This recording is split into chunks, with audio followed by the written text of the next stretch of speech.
मुश्किल नहीं है जहाँ में तू जरा हिम्मत तो कर, ख्वाब बदलेंगे हकीकत में तू जरा कोशिश तो कर। नमस्कार, आप सभी का बहुत बहुत स्वागत है। आज आप एक निर्णायक दिन की ओर बढ़ रहे हैं, एक निर्णायक लड़ाई की ओर बढ़ रहे हैं। बहुत लंबे संघर्ष के बाद आखिरकार वो दिन आ ही गया जब आपको अपना जलवा दिखाना है और अपने आप को सिद्ध करना है कि आप जो है अपना बेस्ट करने जा रहे हैं। आपका किसी और से कंपटीशन नहीं है, आपका एक्चुअल में कंपटीशन आपका खुद से ही है। समीक्षा अधिकारी, सहायक समीक्षा अधिकारी 2023 का सफ़र इतना लंबा रहा कि हर व्यक्ति थक गया। 3 साल से आप लोग इस एग्ज़ाम के बारे में कुछ ना कुछ चर्चा सुनते ही रहते हैं। जब एग्ज़ाम होता है तो एग्ज़ाम रद्द हो जाता है, फिर री एग्ज़ाम की डेट आती है, फिर वो भी बदलती है, फिर दूसरी री एग्ज़ाम की डेट आती है। अंततः 27 जुलाई 2025 वो दिन है जब RO 2023 की परीक्षा होने जा रही है और आप भी कमर कस के तैयार हैं। मित्रों, जितना आपने पढ़ना था वो पढ़ लिया है। परसों आपका एग्ज़ाम है और आपने अपना सबसे अच्छा प्रयास किया होगा, ऐसी मुझे पूरी उम्मीद है। इसलिए बिल्कुल भी निराश होने की ज़रूरत नहीं है। किसी भी तरह की कोई गिल्टी फीलिंग मन में लाने की ज़रूरत नहीं है कि ये रह गया, वो छूट गया, ऐसा होना चाहिए था, वैसा होना चाहिए था। बस अब आप ये मान के चलिए कि आपने जो किया वो आप उतना बहुत ईमानदारी से किया। हो सकता है उससे थोड़ा और बेहतर हो सकता था, लेकिन ये हमेशा हर परीक्षा के पहले ये सोच होती है कि कुछ दिन और मिल जाते तो हम इससे और बेहतर कर लेते, लेकिन ऐसा ज़रूरी नहीं होता है। मानव मन की जो है कुछ विशेषताएं होती हैं, उसमें से एक ये भी है कि हम हमेशा अपने आप को ये मान के चलते हैं कि हम कभी भी तैयार नहीं हैं। हमको यही लगता है कि अगर एक दिन और मिल जाता तो हमारी और तैयारी बेहतर हो जाती। हमको 2-4 दिन और मिल जाते तो हम और पढ़ लेते, हम ये कर लेते, वो कर लेते। लेकिन वास्तविकता यही है कि जितना आपने पढ़ना था वो पढ़ लिया है। अब जितनी भी समझदारी आपको दिखानी है वो परीक्षा कक्ष में दिखानी है, ठीक है।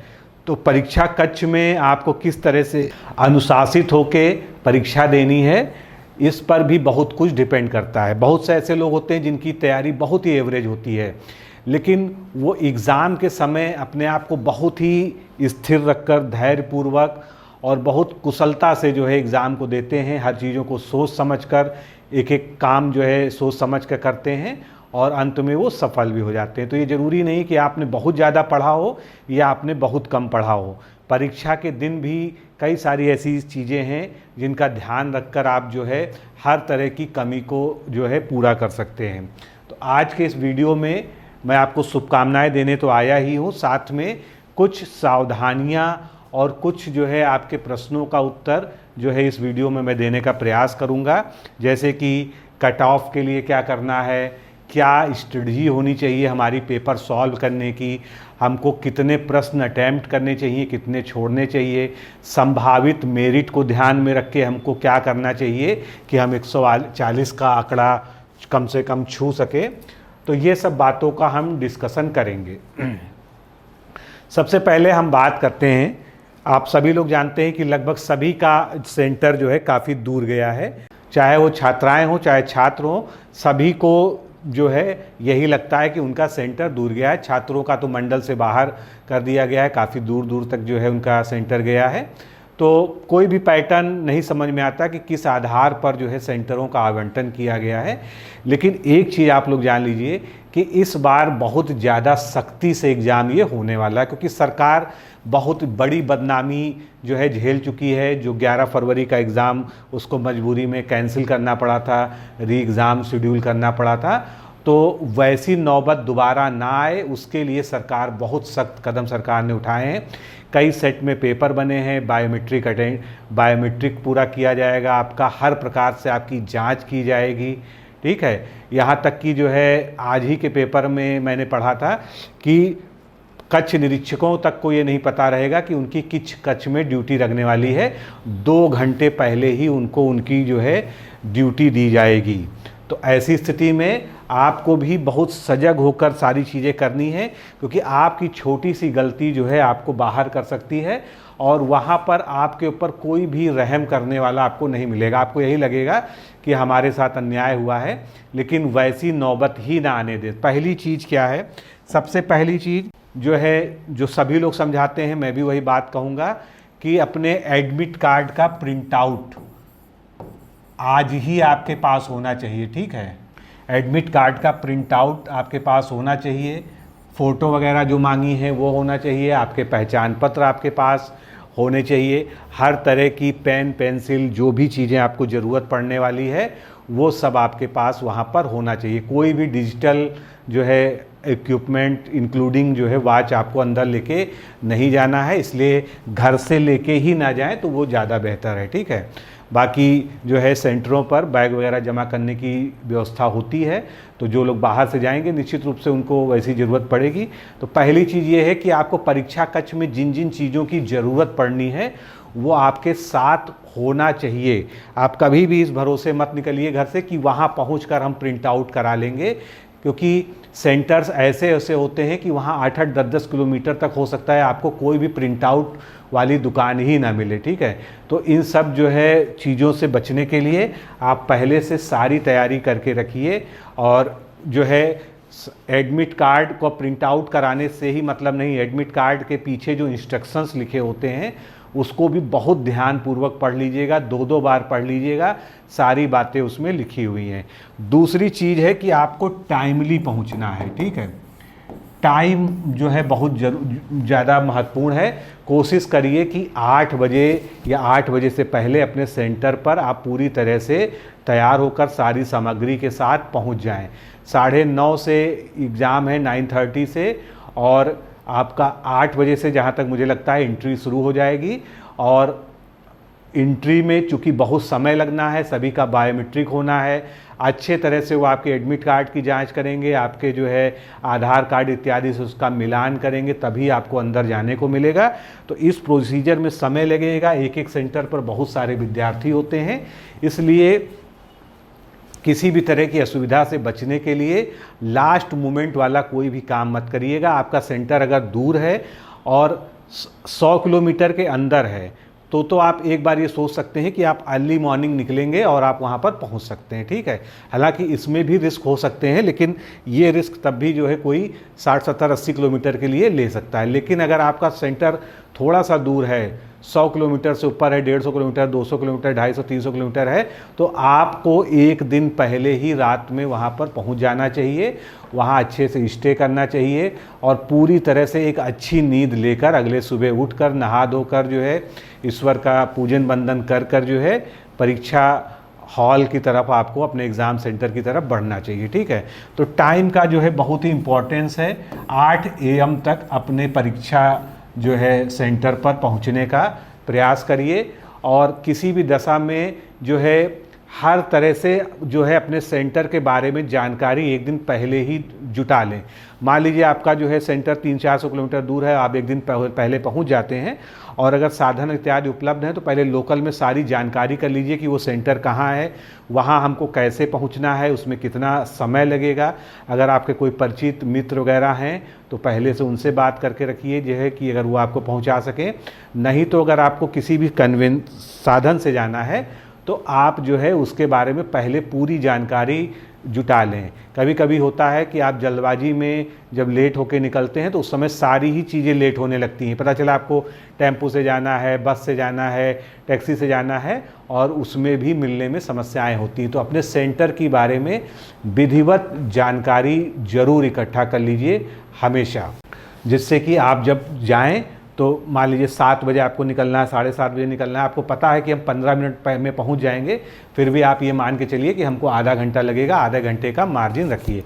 दोस्तों, मैं ये सब बातें इसलिए समझा रहा हूँ, आप लोगों को भी लग रहा होगा कि बहुत बचकानी बातें सर कर रहे हैं, क्योंकि जीवन में हमने भी बहुत कुछ देखा है, बहुत सारे एग्ज़ाम दिए हैं। ठीक है, और मैंने बहुत लोगों के एग्ज़ाम छूटते हुए देखे। अपने कुछ बहुत खास जो है शिष्यों की बात करें जो है, जो हमारे स्टूडेंट्स हैं, उनको सेंटर से वापस होना पड़ा है। बड़े बड़े एग्ज़ाम्स की मैं बात कर रहा हूँ, या वो ऐसे पहुँचे हैं कि वो 10 मिनट 15 मिनट लेट अंदर पहुँचे हैं, पसीने से लथपथ भागते हुए, और हार्ट बीट उनकी 100 से ऊपर रही होगी।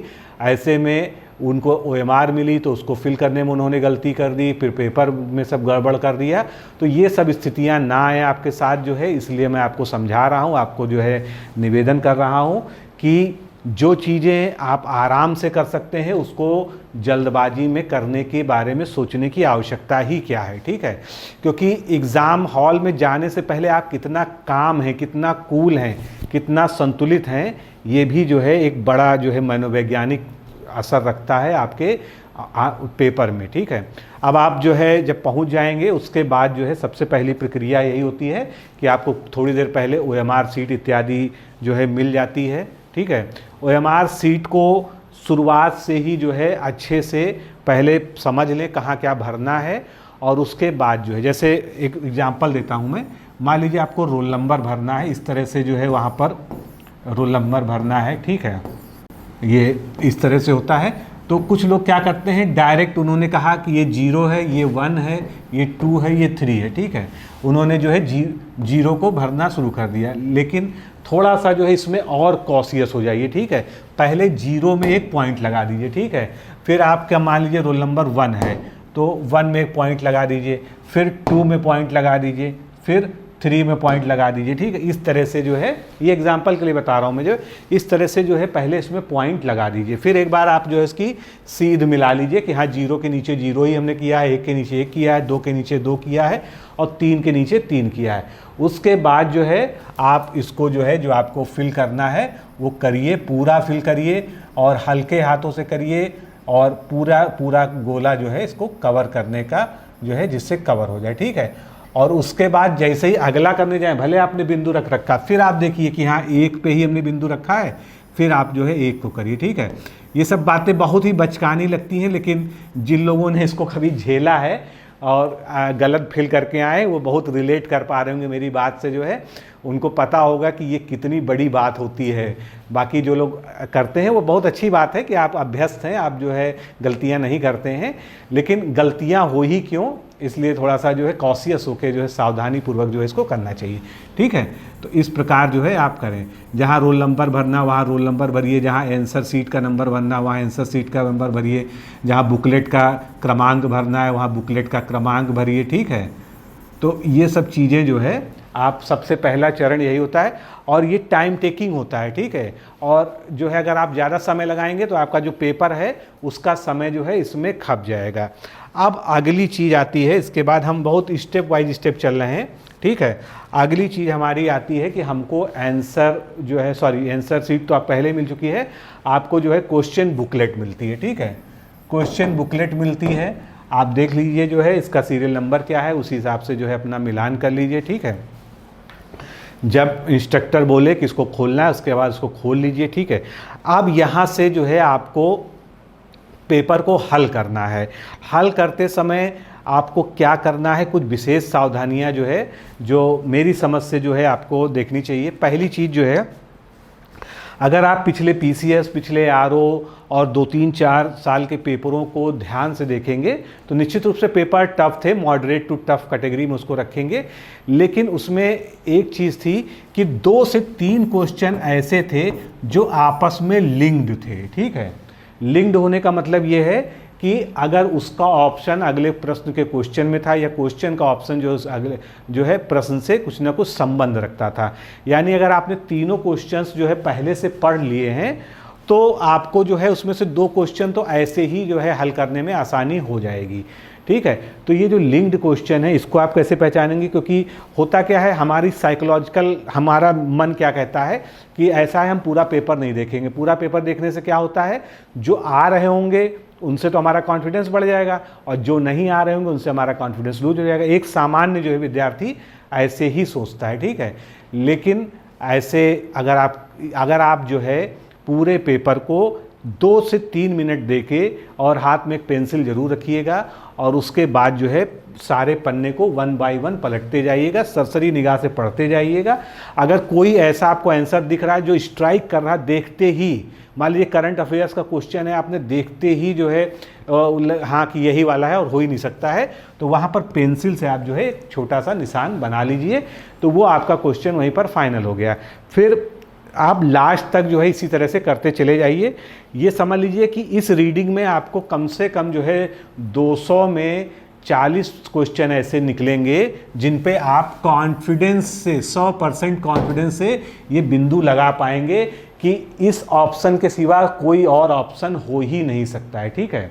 तो एक तो बात ये हो गई। दूसरी बात जो है ये हो गई कि आप देख लीजिए कोई क्वेश्चन एक दूसरे से रिलेट तो नहीं कर रहा है, किसी के जो है क्वेश्चन और दूसरे के जो है ऑप्शंस जो है आपस में कुछ रिलेट कर रहे हो, जिसकी वजह से जो है उनको आपस में मिलाकर अगर हल किया जाए तो वो आसानी से हल हो जाता है। क्यों? क्योंकि मैच मेकिंग वाला है मान लीजिए, तो वहाँ मैच मेकिंग से जो है उसी पे बेस्ड कोई दूसरा क्वेश्चन आया तो उससे जो है आइडिया मिल जाता है, ठीक है। और ऐसा हमेशा होता है, हर पेपर में 2 से 3 क्वेश्चन होते हैं जो कहीं ना कहीं एक दूसरे से जो है आपस में रिलेट कर रहे होते हैं, और जो है अगर आप उसको उस पर समय दें और उसको अच्छे से उसकी कंपैरेटिव स्टडी कर लें तो निश्चित रूप से आप जो है उसको सॉल्व कर पाएंगे, ठीक है। तो ये जो है बहुत ज़रूरी है, इसको कर लीजिए। और कहीं से भी मन में ये मत लाइए कि अब मैंने पूरा पढ़ लिया है, मुझे कम आ रहे हैं, मुझे ज़्यादा आ रहे हैं, ठीक है। ये जो ह्यूमन ब्रेन है ना, ये अलग तरीके से काम करता है। हो सकता है आपको 2 मिनट के लिए डर की फीलिंग आ जाए, ठीक है, लेकिन उसमें घबराने की बात नहीं है। तो जो पहला क्विक राउंड आपने देखा उसमें 40-50 क्वेश्चन आपने उसी में जो है बिंदी लगा के सॉल्व कर लिए कि हाँ हो गया। उसके बाद जो है आती है पहले जो है अब आपको शुरुआत करनी, ठीक है।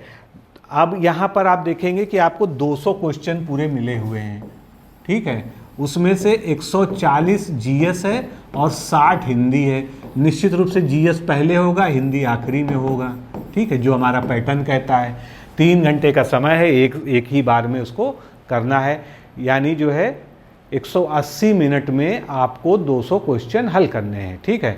कोई दिक्कत नहीं है, बहुत पर्याप्त समय होता है इतना जो है जिनको आता है। और जो है अगर आपको केवल सोचना ही है बैठ के घंटों, तो जो है वो भी 2 घंटे और भी मिल जाए तो कम हो जाएगा, ठीक है। तो यहाँ पर जो है कुछ लोग ये प्रेफर करेंगे कि हम हिंदी पहले कर लें, कुछ लोग प्रेफर करेंगे कि हम जीएस पहले कर लें, ठीक है। मेरी जो व्यक्तिगत सलाह है कि आप जैसे पहले क्वेश्चन सॉल्व करते आए हैं वो जो है वही पैटर्न को आप अपनाइए। आप सबसे पहले जीएस पर लगिए, ठीक है। उसका एक फ़ायदा है क्योंकि आप किसी भी हालत में हिंदी को अधिकतम 40 से 45 मिनट में कर सकते हैं। और आपको पुराने पेपरों का अनुभव है तो आप ये जानते हैं कि हिंदी के प्रश्न जो है 30 मिनट में सॉल्व हो जाते हैं। 2-3 प्रश्न ऐसे होते हैं जिसमें आपको अपना दिमाग लगाना होता है। दिमाग लगाना क्या होता है? अपने आप से लड़ना होता है उसमें कि इसका ये सही है, इसका ये सही नहीं है, ये करूं या छोड़ दूं। तो उसके लिए तो आपको आधा घंटा 1 घंटा भी दे दिया जाए तो वो भी कम है। लेकिन एक्चुअल में बात यही है कि 30 प्रश्न आराम से सॉल्व हो जाते हैं 30 मिनट में। 60 प्रश्न में से जो है 55 प्रश्न तो आपके 30 मिनट में ही सॉल्व हो जाते हैं। हो सकता है 5 प्रश्न आपको जो है टाइम टेकिंग लगे, जिसमें आपको बहुत सोच विचार करना हो या तुक्का ही मारना हो तो उसमें निर्णय लेना हो, ठीक है। जीएस में 140 है, ठीक है। अब इसमें जो है हमारी जो है स्ट्रेटजी यही होनी चाहिए कि हमको जीएस में 80 प्लस जाना है किसी भी हालत में, ठीक है। 75 से 80 तो आपको कहीं ना कहीं रहना ही होगा और हिंदी में आपको 55 प्लस जाना होगा, ठीक है। मिनिमम 50 प्लस, वैसे 55 प्लस क्योंकि बहुत तगड़ा कंपटीशन है, ठीक है। और ये भी जो है मैंने कुछ ग्रुप्स वगैरह में देखा कि बहुत डरवाया जा रहा है कि 11.25 लाख लोगों ने फॉर्म भरा था और बहुत ज़्यादा टफ कंपटीशन है, ये होगा वो होगा। मैं आपको जो है ईमानदारी से बता दूं, केवल और केवल ये जो है 2.5 से 3 लाख लोगों का कंपटीशन है, बाकी सब पहले से ही कंपटीशन से बाहर हैं। उसमें से 40% तो एग्ज़ाम ही नहीं देंगे, ठीक है। आप देखिएगा अगले दिन का पेपर जो है सुबह आपको पता चल जाएगा। 35 से 40% जो है एग्ज़ाम नहीं देंगे। क्यों? क्योंकि बहुत से लोग जो है इंटरेस्टेड ही नहीं, बहुत से लोग की तैयारी नहीं, बहुत से लोग ऐसे ही फॉर्म भर देते हैं जिनको कोई मतलब नहीं होता है। दूसरी चीज़, चूँकि ये परीक्षा इतना ज़्यादा टाइम ले चुकी है, 2023 की वैकेंसी है, 2025 में जो है एग्ज़ाम होने जा रहा है, तो ऐसी दशा में बहुत सारे एलिजिबल लोग जो अच्छी तैयारी वाले थे वो दूसरी जगह कहीं ना कहीं इंगेज हो चुके हैं। तो ये जो है जो एक्चुअल लड़ाई है वो 3 लाख लोगों से ज़्यादा के बीच की नहीं है। इसलिए ये सब भ्रम निकाल दीजिए मन से कि जो है बहुत जो है टफ फाइट आपको मिलने जा रही है। हाँ, 3 लाख लोगों में आपको सब काबिल लोग मिलेंगे और उसमें भी काबिल लोग मिलेंगे जो है 1.5 से 2 लाख के बीच में, ठीक है, जो वास्तव में तैयारी करके आए हैं और जो कंपटीशन बढ़ाने या कंपटीशन के लिए आए हैं, जिनसे आपका संघर्ष है, ठीक है। और इतना भी संघर्ष नहीं हो तो किसी परीक्षा का जो है कोई मतलब भी नहीं रह जाता है, ठीक है। तो ये जो 11.25 लाख की फिगर है इससे घबराइए नहीं, वो केवल देखने के लिए है। तो अब जो है जीएस में आप जो है जैसे सामान्य रूप से आप शुरुआत से करिए, पीछे आगे का मत देखिए, ठीक है। हिंदी को, और ये आपकी पर्सनल प्रेफरेंस है, आप हिंदी को पहले कर सकते हैं, ठीक है, ऐसी कोई समस्या नहीं है।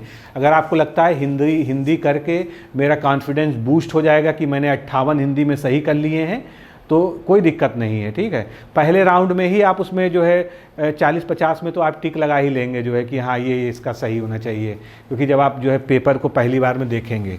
तो ये जो 70 से 80 का है, इसमें जो है आपने मान लीजिए 140 में 40 पे टिक लगाया था जब आपने पहली बार जो है पूरे पेपर को पढ़ा है, ठीक है। तो ये चाह लीजिए कि उस 40 में 35 तो आपके सही होने, 5 हो सकता है, कभी कभी हमारा मन जो है हमको झूठा कॉन्फिडेंस भी दे देता है, तो उसके तहत वो गलत हो जाएं। उसके बाद जो है आप फर्स्ट रीडिंग जो है डिटेल में करिए, क्वेश्चन टू क्वेश्चन वाइज चलिए, ठीक है। क्वेश्चन टू क्वेश्चन वाइज चलना है। और एक चीज़ ध्यान रखिएगा, हर 20 क्वेश्चन को सॉल्व करने के बाद अपनी OMR सीट को भरते जाइएगा। ये मैं 5 बार दोहरा दूं, 10 बार दोहरा दूं, लेकिन इस बात को ध्यान रखिएगा कि OMR सीट को कभी भी ऐसा मत करिएगा कि आप पूरे 200 क्वेश्चन सॉल्व करके और 200 क्वेश्चन को एक साथ भरेंगे। क्यों? अगर आपने एक भी सीरियल नंबर मिस कर दिया तो समझ लीजिए आपको इतना बड़ा नुकसान होगा जिसकी भरपाई आप रो रो के भी नहीं कर पाएंगे, ठीक है। आप सालों साल रोएंगे क्योंकि आपने सालों साल इस परीक्षा की तैयारी की है। इसलिए 20 क्वेश्चन सॉल्व हो जाएं, उसके बाद जो है 20 क्वेश्चन जो है भरिए, और इसमें भी सेम मेथड अपनाइए, बिंदी रखने वाला, जैसे मैंने आपको बताया है, ठीक है। मान लीजिए ये 1 का है, 2 का है, 3 का है, 4 का है, 5 का है, ठीक है। आपको 20 क्वेश्चन में मान लीजिए 8 क्वेश्चन या 10 क्वेश्चन भरने हैं। पहला आपको आता था, आपका बी ऑप्शन सही है, आपने उसमें बिंदी रख ली, ठीक है। दूसरा आपको छोड़ना था, दूसरा को छोड़ दीजिए, तीसरी की सीध मिला के ए सही था, ए रख दीजिए। चौथा आपको आता है, उसका सी सही है। 5वें में आपको जो है बी सही है, ठीक है, आपने बिंदी रख ली। अब जो है आंसर शीट से फिर देखते जाइए, 1 का ए, ठीक है, अच्छे से जो है अब इसको सर्किल कर लीजिए, पूरा सर्किल बढ़िया जो है गोल गोल डार्क कर लीजिए, ठीक है। 2 को छोड़ना था, देख लीजिए, हाँ 2 छोड़ दिया है। तीसरे में आ जाइए, चौथे में आ जाइए, ठीक है, 5वें में आ जाइए, बढ़िया से जो इसको सर्किल करिए। इस तरह से आप 20-20 का जो है टारगेट लेके चलिए कि 20 क्वेश्चन आप सॉल्व करेंगे। जो छोड़ना है छोड़ दीजिए, जिस पे आपको जो है डाउट है, जिसमें आपको लगता है कि थोड़ा सा हम बाद में सोचेंगे, थोड़े से हम लॉजिक भिड़ाएंगे, तो हम जो है उसको जो है बाद में सॉल्व कर लेंगे, ठीक है, कोई ना कोई निर्णय पे आप पहुंच जाएंगे। उनको जो है आप आंसर सीट में, क्वेश्चन बुकलेट में आप उनके सामने क्वेश्चन नंबर पे गोला बना दीजिए कि इसको चलो हमने बाद के, मतलब इसको हमने रिव्यू के लिए छोड़ रखा है कि बाद में इससे निपटेंगे, ठीक है। तो ये चीज़ ज़रूर देखिएगा कि आप 20-20 क्वेश्चन या 25-25 क्वेश्चन के सेट्स में सॉल्व करते हुए आगे बढ़िए, ठीक है। इससे आपकी कभी भी सीरियल नंबर की गलती की वजह से क्वेश्चन नहीं जाएंगे। मेरे ऐसे बहुत से विद्यार्थी हैं, खासकर 2023 बैच में तो हम लोग 6000 से ऊपर की संख्या में पहुंचने वाले हैं। तो उनमें से पिछली बार जो है जो एग्ज़ाम हुआ था उसमें कई लोगों ने जो है ये जो है सर्किल ब्लैक करने में, सर्किल डार्क करने में बहुत बड़ी बड़ी मिस्टेक्स कर दी थी, ठीक है। अब जो है प्रश्न ये उठता है कि 200 क्वेश्चन में 140 का टारगेट भेदने के लिए आपको कितने क्वेश्चन लगभग सॉल्व करने चाहिए। तो देखिए, पहली चीज़ तो ये है कि इसका एक सीधा सा जवाब है कि आपको मैक्सिमम क्वेश्चन सॉल्व करने चाहिए जो आपको आए। इसका कोई ऐसा क्राइटेरिया नहीं है, क्योंकि ये सभी की जो है परिस्थितियों के अनुसार अलग अलग तरीके से जो है चीज़ें डिपेंड करती हैं कि आप जो है कितना तक जा सकते हैं। जिनकी बहुत अच्छी तैयारी है, जो कॉन्फिडेंट हैं, वो 190 195 टच कर जाएंगे, कोई बड़ी बात नहीं है।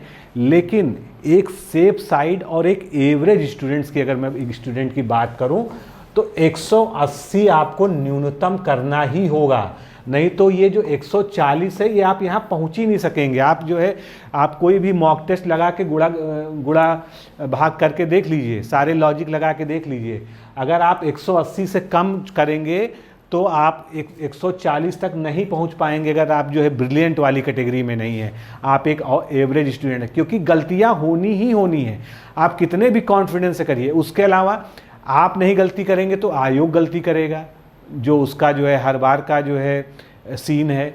कम से कम 7 8 10 क्वेश्चन 15 क्वेश्चन ऐसे होंगे जिसमें बहुत सारी कन्फ्यूजन्स होंगी, बहुत सारे विवाद होंगे, एक से अधिक आंसर सही होंगे या सारे उत्तर गलत होंगे, कुछ ना कुछ जो है गलतियां वहां पर भी देखने को मिलेंगी। तो 140 तक अगर आपको पहुंचना है तो आपको 180 प्लस सॉल्व करना होगा। बस ये निर्णय आपको लेना है कि आपको हिंदी में कितना करना होगा। हिंदी में जहाँ तक मैं समझता हूँ, और अगर आप मेरे चैनल को फॉलो करते रहे हैं, पढ़ते रहे हैं, मेरे स्टूडेंट हैं किसी भी तरीके से, तो आप 58 से नीचे नहीं रुकने वाले हैं। 60 में 60 भी करेंगे, मुझे पता है हमारे 90% विद्यार्थी 60 में 60 करेंगे, लेकिन एक मैं सेफ साइड बता रहा हूँ कि 1 2 क्वेश्चन ऐसे होंगे, हो सकता है वो ना आ रहे हों या आ रहे हों, तो उसमें आपको लगता है कि अगर मैं इसको करूँगा तो निश्चित रूप से गलत हो जाएगा, तो माइनस मार्किंग का रिस्क लेने के लिए 1 2 क्वेश्चन स्किप भी किए जा सकते हैं। नहीं तो 58 तो बहुत आराम से आप करेंगे ही करेंगे, तब जाके आप कहीं 55 54 तक जो है आ पाएंगे। ठीक है, और 60 में 60 करें बेहतर है। हिंदी में कोई समस्या नहीं है, हिंदी में 60 में 60 करना बहुत ही सामान्य बात है, बहुत ही सामान्य बात है, इसमें कोई भी दिक्कत आपको नहीं होनी चाहिए। ठीक है, तो ये जो है हो गई बात।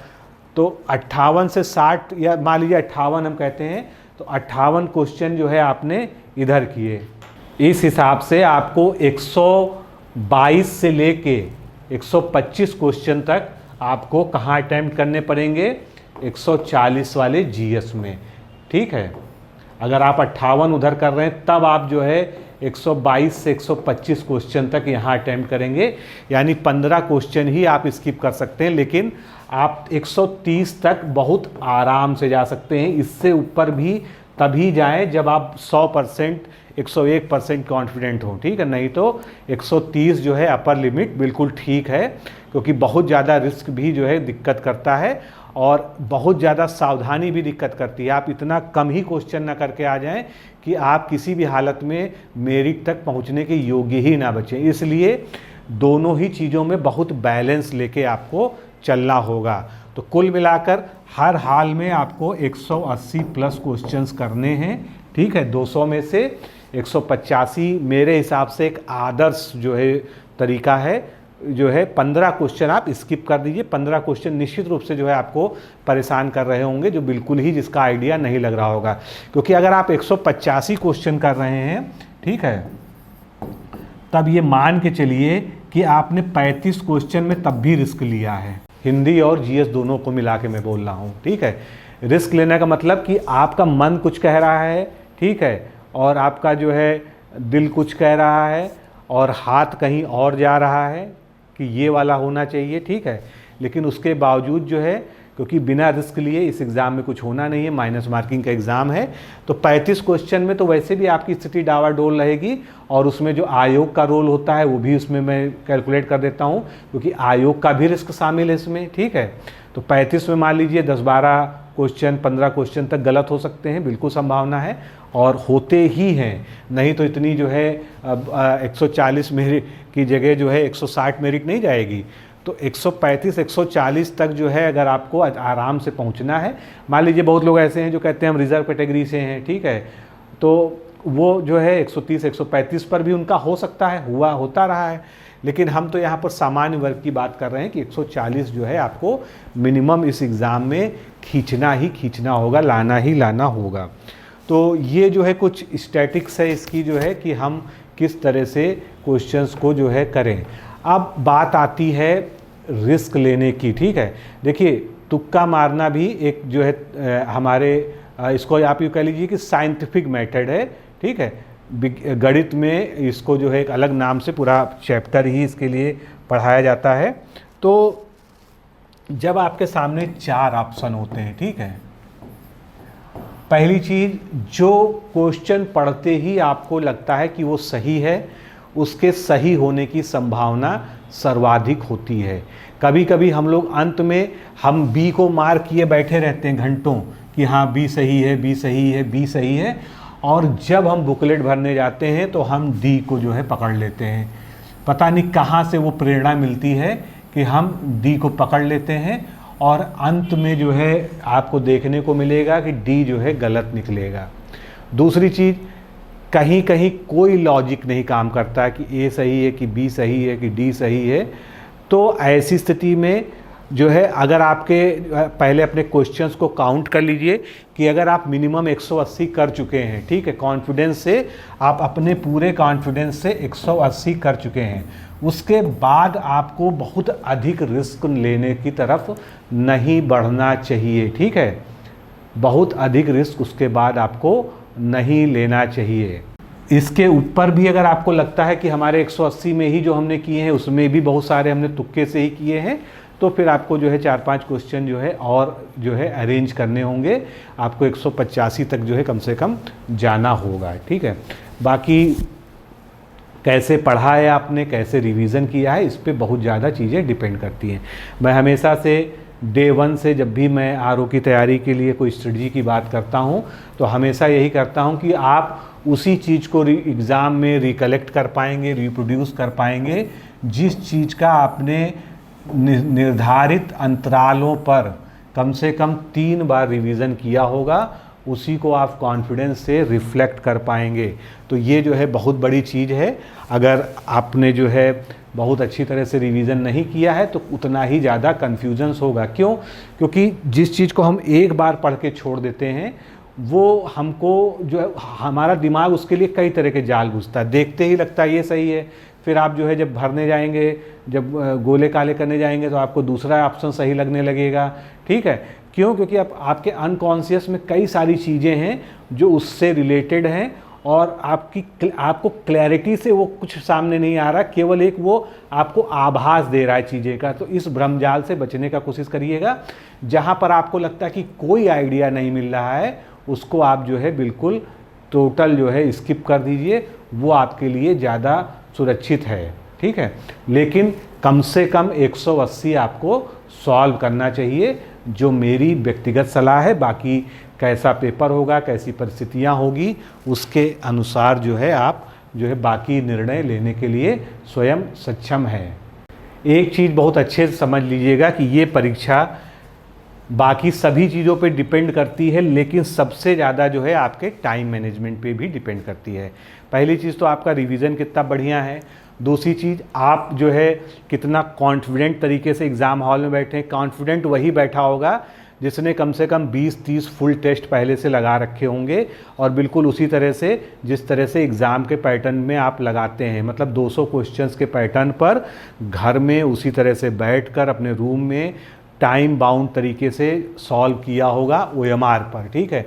वो लोग अलग से ही चमकेंगे। इस बार की परीक्षा का जब से पैटर्न चेंज हुआ है, जब से तरीका चेंज हुआ है, 200 क्वेश्चंस का आया है, मैं एक ही बात आपको बार बार मैंने साल भर दोहराई है कि जब भी पढ़िए, जब उसका जो है रिवीज़न आप क्वेश्चन लगाकर ज़रूर करिए। मैक्सिमम जितना पॉसिबल हो, जितनी टेस्ट सीरीज सॉल्व कर सके, जितना मॉक टेस्ट लगा सकें उतना लगाएं, क्योंकि यही जो है मॉक टेस्ट ही आपको एक अलग तरह का कॉन्फिडेंस इस एग्ज़ाम में देने वाला है। जितना ज़्यादा आप बेहतर तरीके से मॉक टेस्ट लगाए होंगे उतना ज़्यादा आपको कॉन्फिडेंस आएगा। क्यों? क्योंकि आपके अंदर जो है जो वो एग्ज़ाम के क्वेश्चंस देख के जो है जो एक घबराहट वाली फीलिंग है, थोड़ा बहुत घबराहट तो होगी, क्योंकि देखिए असली एग्ज़ाम ही होता है। उसके बाद जो है आपने कितना भी जो है घर में बैठ के प्रैक्टिस की होगी, दोनों में फ़र्क होगा और कम से कम वो फ़र्क जो है 25% का होगा। ठीक है, अगर आपने 100 प्रैक्टिस सेट लगा डाले होंगे, मान लीजिए फुल 100 जो है, तब जाके आप कहीं एग्ज़ाम के बराबर के लेवल के जो है खड़े होंगे वहाँ पर एग्ज़ाम हॉल में। तो ये कॉन्फिडेंस आपको एग्ज़ाम हॉल में तभी आएगा जब आप पहले से खूब सारे क्वेश्चन सॉल्व करके पहुँचे हैं और आपने ये खूब रीजनिंग लगा ली है कि इस क्वेश्चन में क्या लॉजिक लग सकता है, इसको करना चाहिए कि नहीं करना चाहिए। ये सारे निर्णय आपने मॉक टेस्ट में जो है अच्छे से कर लिए हैं। उन्हीं को आपको यहाँ अप्लाई करना है, किन क्वेश्चंस को हमको टच करना है, किन को हमको बिल्कुल नहीं टच करना है, किस में हमको बिल्कुल आइडिया नहीं दे रहा है। अब जैसे मान लीजिए कहा जाता है रिस्क कहाँ लेना है, रिस्क हमको वहाँ लेना है जहाँ हम ये जानते हैं कि सी और डी नहीं हो सकता इस प्रश्न का उत्तर। इसमें या तो ए हो सकता है या बी हो सकता है। मतलब जब आपके सामने 50-50% के चांसेज हों वहाँ आप रिस्क ले सकते हैं। लेकिन आपको केवल ये पता है कि इसका डी नहीं हो सकता है, ए बी सी तीनों में से कोई हो सकता है, तो ये जो है कोई समझदारी भरा फैसला नहीं, क्योंकि वहाँ पर रिस्क का जो है जो समानुपात है वो बढ़ गया, ज़्यादा बढ़ गया है। तो 50% के जहाँ चांसेज हों दो ऑप्शन में, वहाँ आप खुल के रिस्क ले सकते हैं, क्योंकि बिना रिस्क के जो है आप इस परीक्षा को पास भी नहीं कर सकते हैं। कोई इतना कॉन्फिडेंट नहीं हो सकता है कि वो जो है बिना रिस्क का क्वेश्चन सॉल्व करे। रिस्क तो आपको लेना ही लेना है, लेकिन रिस्क में भी आपको जो है कहीं ना कहीं से लॉजिक लगाना है, तर्क लगाना है कि हम 50% श्योर हैं कि इन दो ऑप्शंस में से कोई ऑप्शन नहीं हो सकते हैं, किसी भी हालत में नहीं हो सकते हैं। अगर सही उत्तर है इसका तो ए या बी में से है, तब जाके आप इसमें निर्णय लीजिए।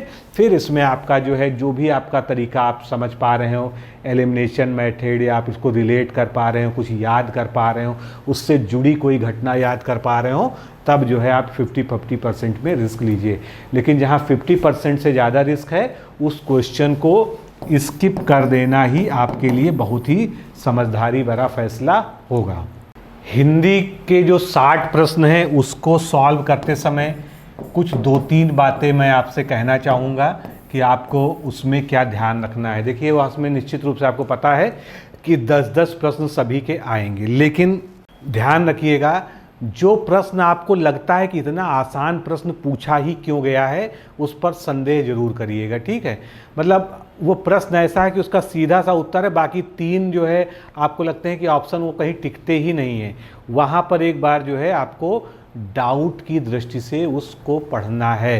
हिंदी के क्वेश्चंस को बहुत ध्यान से पढ़िएगा, खासकर ऊपर जो है अगर पूछा है इनमें से कौन सा है, इनमें से कौन सा नहीं है, ठीक है, तो इन सब चीज़ों को बहुत ही ध्यान से पढ़िएगा। पिछले कुछ वर्षों के जो प्रश्न पत्र हैं उनमें प्रश्न को ध्यान से ना पढ़ने और ओवर कॉन्फिडेंस की वजह से बहुत से विद्यार्थियों ने बहुत से ऐसे क्वेश्चन सॉल्व किए जिनको उन्होंने सैकड़ों बार पढ़ रखा था उससे पहले, और उन्होंने उसको गलत कर दिया। क्यों? क्योंकि उन्होंने हैं या नहीं है, ऑड वन आउट टाइप के क्वेश्चंस को जो है उसकी पूरी लैंग्वेज नहीं पढ़ते हैं। हिंदी में आपको समय तो मिलता ही है, यहाँ पर भी आपके पास एक्स्ट्रा समय है, और जीएस को आप 2.25 घंटे तक भी ले जा सकते हैं, ये इसकी सबसे अच्छी विशेषता है। ठीक है, लेकिन किसी भी हालत में, क्योंकि आपके पास टाइम देखने के लिए कुछ ना कुछ रहेगा, जीएस में 2.25 घंटे से ऊपर प्रश्न, मतलब मैक्सिमम की मैं बात कर रहा हूँ, वैसे 2 घंटे में ही सॉल्व करें तो बहुत बढ़िया है, लेकिन मतलब गोले काले करने तक, ओएमआर फिल करने तक 140 क्वेश्चंस की आपको किसी भी हालत में 2.25 घंटे से ऊपर का समय नहीं लेना है। अगर आप ऐसा करेंगे तो आप जो है प्रेशर में आ जाएंगे, हड़बड़ाहट में आ जाएंगे। हिंदी का जो आसान पेपर है जहां आप 55+ पक्के थे, वहां आपका स्कोर गिर जाएगा और आप ऐसी गलतियां करेंगे जैसी आपने कभी सोची भी नहीं होगी। जीएस में कथन कारण वाले क्वेश्चन थोड़ा सा आपको परेशान करते हैं, ठीक है, तो उनको जो है समझ के देखिएगा, ठीक है, और इनमें से कोई ऑप्शन जो होता है ये बहुत रेयर जो है कथन कारण में सही होता है, पहले दूसरे में ही जो है ए और बी में, क्योंकि आप कुछ नहीं, आपने घटना चक्र पढ़ा होगा, आपने सैकड़ों क्वेश्चन सॉल्व किए होंगे, तो एक चीज़ तो समझ गए होंगे कि हमारे यहाँ जो प्रश्न बनाने का तरीका है वो कथन कारण में ए और बी में ज़्यादा वो लोग जो है प्रेफरेंस देते हैं सही उत्तर को। ठीक है, इनमें से कोई नहीं या उपरोक्त में से कोई नहीं, ये ऑप्शन जो है आपके पूरे प्रश्न पत्र में बहुत ही रेयरली जो है सही होने के चांस होते हैं। लेकिन हमेशा इस बात को गांठ मान के ध्यान रखिएगा कि ये कोई यूनिवर्सल नियम नहीं है, ये कोई ट्रिक नहीं है, ये केवल एक ऑब्जर्वेशन है। इसलिए इसको भी बहुत तार्किक तरीके से, बहुत लॉजिकल, बहुत रैशनल तरीके से आपको देखना होगा कि क्वेश्चन में जो है क्या पूछा गया है और उसके अकॉर्डिंग क्या ऑप्शंस दिए गए हैं। हिंदी की हम बात कर रहे थे कि जो सबसे आसान क्वेश्चन लग रहा हो उस पर संदेह जरूर कीजिएगा। ठीक है, और संदेह करिएगा, चारों ऑप्शंस को देखिएगा, एक जैसे मिलते जुलते अर्थ हैं कि नहीं हैं। जैसे पर्यायवाची में बहुत कन्फ्यूजन इस तरह की क्रिएट की जाती है कि पता चला जो है एक ही के जो है 3 हैं और एक चौथा नहीं है। शब्दावली बहुत ज़्यादा मिलती जुलती है आपस में, लेकिन वो ऑप्शन उससे रिलेट नहीं करता है। तो थोड़ा सा जब दिमाग को खोलकर, बहुत ही ठंडे दिमाग से, बहुत ही एकाग्रचित होकर चीज़ों को पढ़ेंगे, क्वेश्चंस को चाहे 5 बार पढ़ना पड़े, लेकिन पहले क्वेश्चन में डिटरमाइन हो जाइए कि क्वेश्चन में पूछा क्या गया है। ठीक है, ये पूछा गया है कि इनमें से कोई नहीं या इनमें से कौन सा, ये जो है ऑप्शन आप अच्छे से समझ लीजिएगा। और जो सबसे आसान प्रश्न लग रहा हो उसको ज़रूर जो है 3-4 बार क्रॉस चेक करिएगा कि इतना आसान प्रश्न हमसे आयोग ने क्यों पूछा है, कहीं कोई जाल तो नहीं बिछाया है।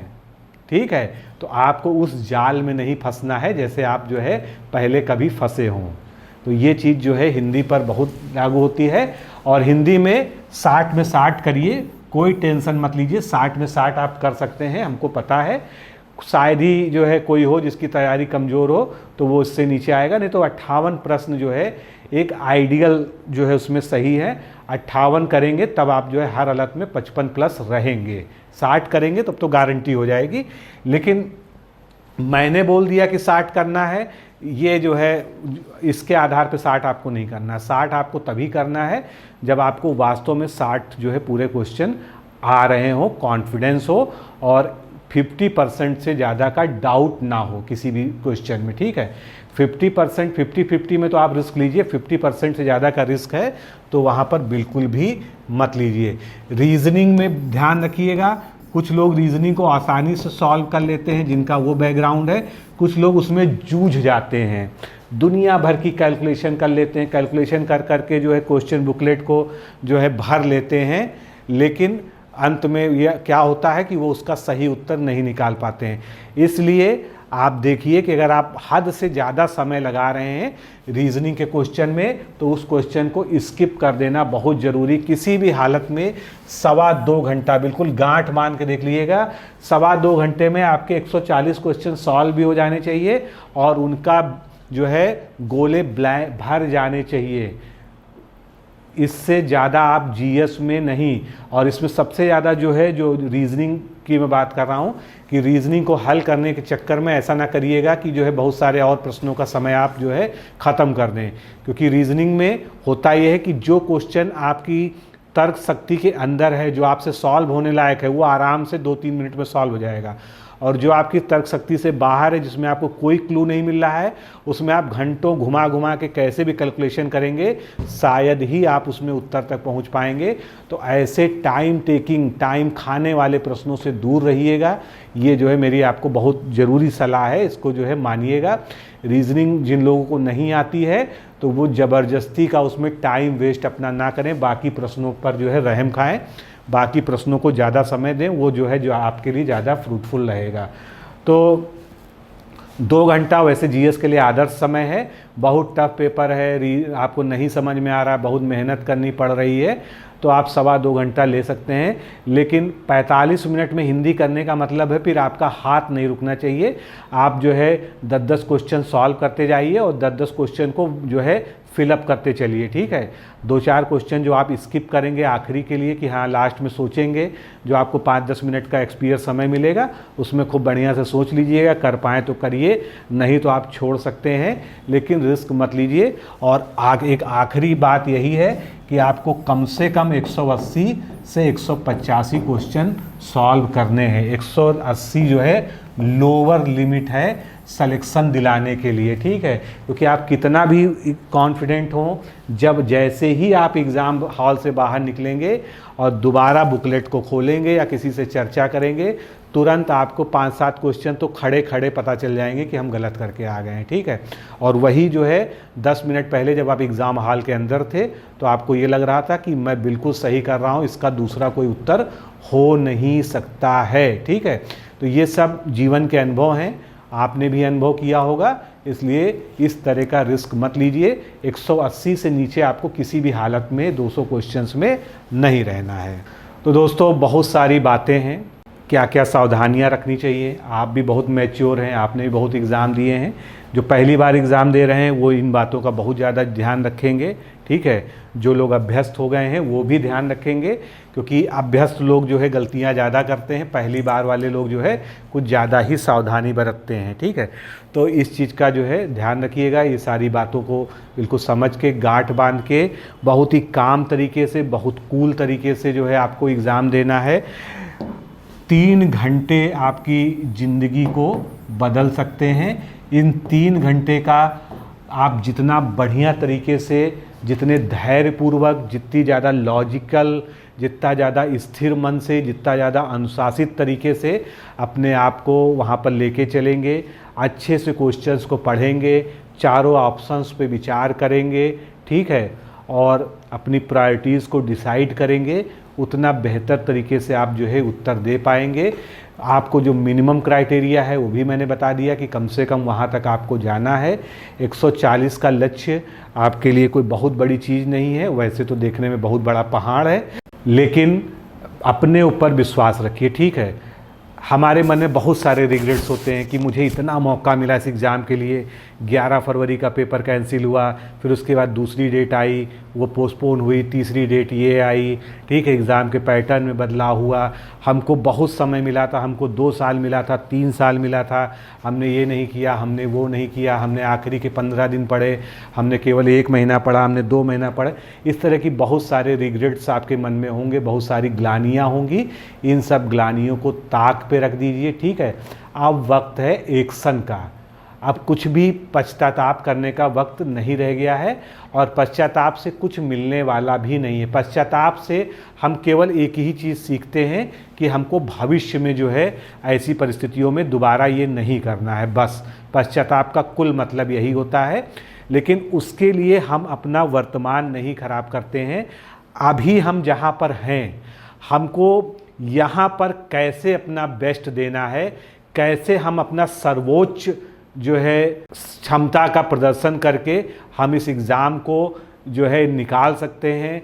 हम अभी भी प्रीलिम्स की रेस में हैं, हम प्रीलिम्स निकालेंगे। बस अपने मन में ये संकल्प को बार बार दोहराते रहिए। पीछे क्या हुआ, क्या छूट गया, क्या करना चाहिए था, इन सब चीज़ों का जो है दोहराने का या सोचने का या पश्चाताप करने का अब वक्त ख़त्म हो चुका है। समय कभी भी मनुष्य के लिए पर्याप्त हो ही नहीं सकता है, क्योंकि हम समय के तारतम्य में कभी चल ही नहीं सकते। केवल पढ़ाई की बात नहीं है, जीवन के हर क्षेत्र की बात कर रहे हैं। समय के तारतम्य में मनुष्य कभी चल ही नहीं पाता है। हम या तो भविष्य में जीते हैं या पास्ट में जीते हैं, भूतकाल में जीते हैं, हम वर्तमान में जी ही नहीं पाते हैं। तो अब जो समय है वो वर्तमान में जीने का है। परसों आपका पेपर है। एक संकल्प मन में बना के रखिए कि ठीक है, हमने कुछ भी किया, कैसे भी पढ़ा है, जितनी भी मेहनत करी है, बस अब ये एग्ज़ाम हम इस तरह से देंगे कि हमको एग्ज़ाम का रिग्रेट नहीं रहेगा कि हमने एग्ज़ाम हॉल में सारे कॉशंस, सारे प्रिकॉशंस नहीं लिए, हमने अपनी पूरी क्षमता का, अपनी पूरी तर्क शक्ति का प्रदर्शन वहाँ पर नहीं किया। हम अपना बेस्ट करने जा रहे हैं और अपना हम बेस्ट करके आएंगे। ये संकल्प लेके आपको एग्ज़ाम में अब आगे बढ़ना चाहिए। अगर ये संकल्प आप लेके जाएंगे तो निश्चित रूप से जो है आप वो कर पाएंगे जो आप करने के लिए कब से तैयारी कर रहे हैं। आप सभी को मैं बहुत बहुत बधाई देता हूँ, बहुत बहुत शुभकामनाएं देता हूँ। मेरा दिल से ये आशीर्वाद है सभी छात्रों को, जो लोग भी जा रहे हैं, जो लोग भी मुझे देख रहे हैं, सुन रहे हैं, कि आप अपना सर्वोच्च प्रदर्शन इस बार करके आइए। किसी तरह के रिग्रेट्स में मत पड़िए। आप अच्छे से अच्छा जो कर सकते हैं वो करिए, बाकी जो है सब उस पर छोड़ दीजिए, क्योंकि जहाँ पर आप हार जाएंगे वहाँ पर वो आपको संभाल लेगा। इस बात पर भी विश्वास रखिए। लेकिन कर्म आपको करना है। जब तक आप कर्म नहीं करेंगे तब तक आपको कोई कहीं से सहारा देने नहीं आ रहा है।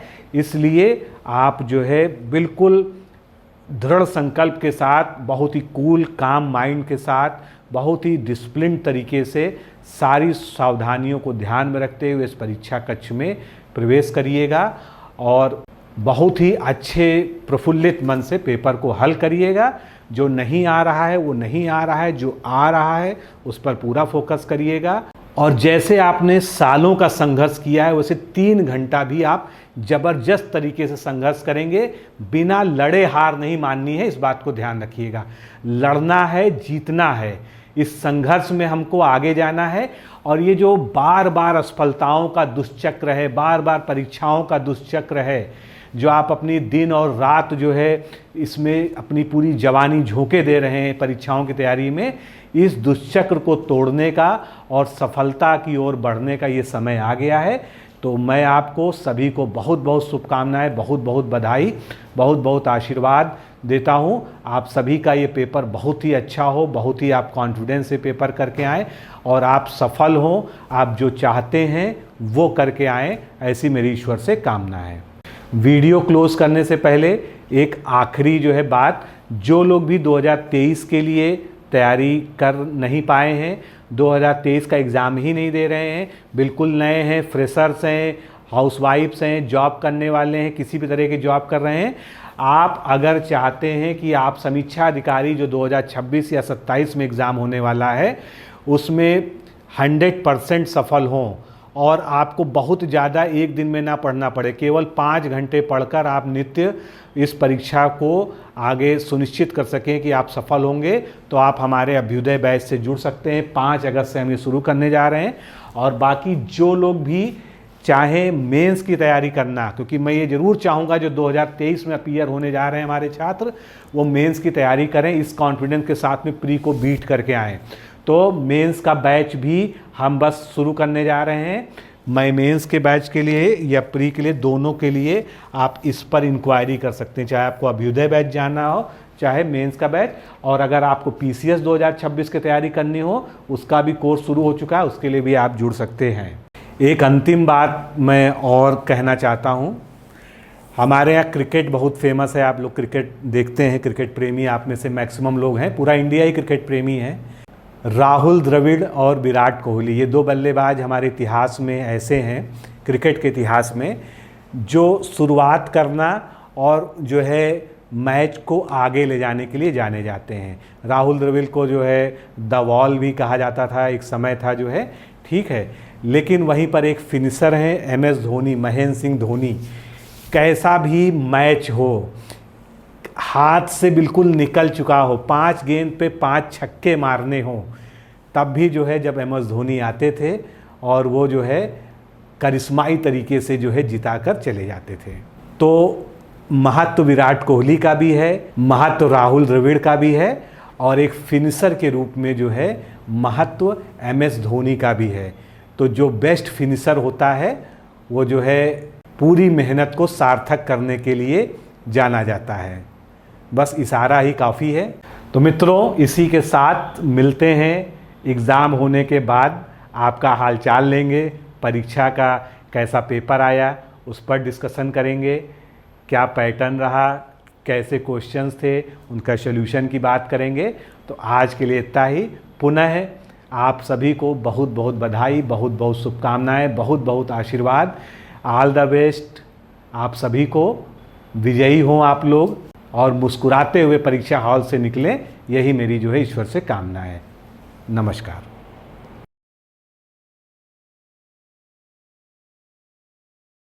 दोस्तों, क्या आप पीसीएस अधिकारी बनना चाहते हैं? यदि हाँ, तो डिकोड एग्जाम लेकर आया है यूपी पीसीएस फाउंडेशन कोर्स 2025। यह एक ऑल इन वन कोर्स है जिसमें प्रीलिम्स मेंस दोनों ही परीक्षाओं के लिए वीडियो लेक्चर, एनसीईआरटी और standard books based bilingual notes उपलब्ध कराया जा रहा है। इस कोर्स में प्री और मेंस के सभी प्रीवियस ईयर क्वेश्चंस पेपर भी वीडियो लेक्चर के माध्यम से कोर्स में सम्मिलित होंगे। साथ ही साथ में कोर्स का कंटेंट गुणवत्तापूर्ण होने के साथ ही साथ एग्जाम ओरिएंटेड है, जिससे कोर्स लेने वाले स्टूडेंट्स को कोई भी बाहरी पुस्तक या नोट्स पढ़ने की आवश्यकता न पड़े। इस कोर्स में प्रीलिम्स और मेंस के टेस्ट सीरीज तथा आंसर राइटिंग प्रोग्राम भी शामिल है, जिसके साथ ही साथ टेलीग्राम ग्रुप में रेगुलर टॉपिक वाइज टेस्ट कराए जाएंगे। इसके साथ ही सीसेट, निबंध तथा सामान्य हिंदी की अतिरिक्त कक्षाएं भी चलाई जाएंगी तथा हमारे कोर्स से परीक्षा में सफल होकर इंटरव्यू देने वाले विद्यार्थियों को इंटरव्यू की भी तैयारी कराई जाएगी और अंतिम परिणाम कुछ भी हो, पूरी फीस उन्हें रिवार्ड के स्वरूप जो है वापस कर दी जाएगी तथा अगले बैच में उन्हें निःशुल्क प्रवेश प्रदान किया जाएगा। उल्लेखनीय है कि डिकोड एग्जाम एक संस्थान के रूप में 5 वर्ष के अपने सफल कार्यकाल में अब तक 55 से अधिक विद्यार्थियों को विभिन्न परीक्षाओं में अंतिम सफलता दिलाने में अपना सफल योगदान दे चुका है। इस कोर्स की फीस 15,000 रुपये निर्धारित की गई है, लेकिन पहले प्रवेश देने वाले 100 विद्यार्थियों को 3,000 रुपये की विशेष छूट दी जा रही है। और अधिक जानकारी के लिए हमारे संस्थान के नंबर 6307495944 पर संपर्क करें।